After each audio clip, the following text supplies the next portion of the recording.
மாண்புமிகு பேரவைத் தலைவர் அவர்களுக்கும், மாண்புமிகு சட்டமன்ற உறுப்பினர்கள் அனைவருக்கும், மாண்புமிகு முதலமைச்சர் அவர்களுக்கும் வணக்கத்தை தெரிவித்துக் கொள்கின்றேன். 2026-2027 ஆண்டின் திருத்திய நிதிநிலை அறிக்கையில் மற்றும் வேளாண் பட்ஜெட் வேளாண் அறிக்கையிலும் நிதிநிலை அறிக்கையில் பேச வாய்ப்பளித்தமைக்கு பாட்டாளி மக்கள் கட்சி சார்பாக நன்றியை தெரிவித்துக் கொள்கின்றேன். முதற்கண் சேவை உரிமை சட்டம் அதை நிறைவேற்ற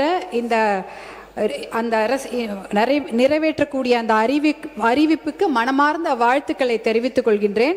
இந்த கோரிக்கையை தான் பாட்டாளி மக்கள் கட்சி 13 வருடங்களாக தொடர்ந்து குரல் கொடுத்து கொண்டிருக்கிறது. 21 மாநிலங்களில் இந்த சேவை உரிமை சட்டம் அமலில் இருக்கிறது.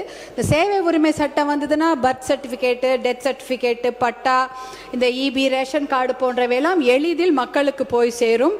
அதற்கு மனமார்ந்த வாழ்த்துக்களை தெரிவித்துக் கொள்கின்றோம்.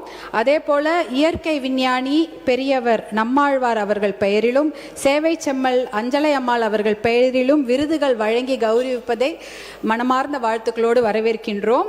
இயற்கை விஞ்ஞானி நம்மாழ்வார் பெயரில் இயற்கை வேளாண் பட்டய படிப்பு, டிப்ளமா படிப்பு சொல்லிக் கொடுக்கும் பல்கலைக்கழகத்திற்கு அவர் பெயர் அமைக்கப்படுவதாக அறிவித்திருப்பது மிகுந்த மகிழ்ச்சியை தருகிறது.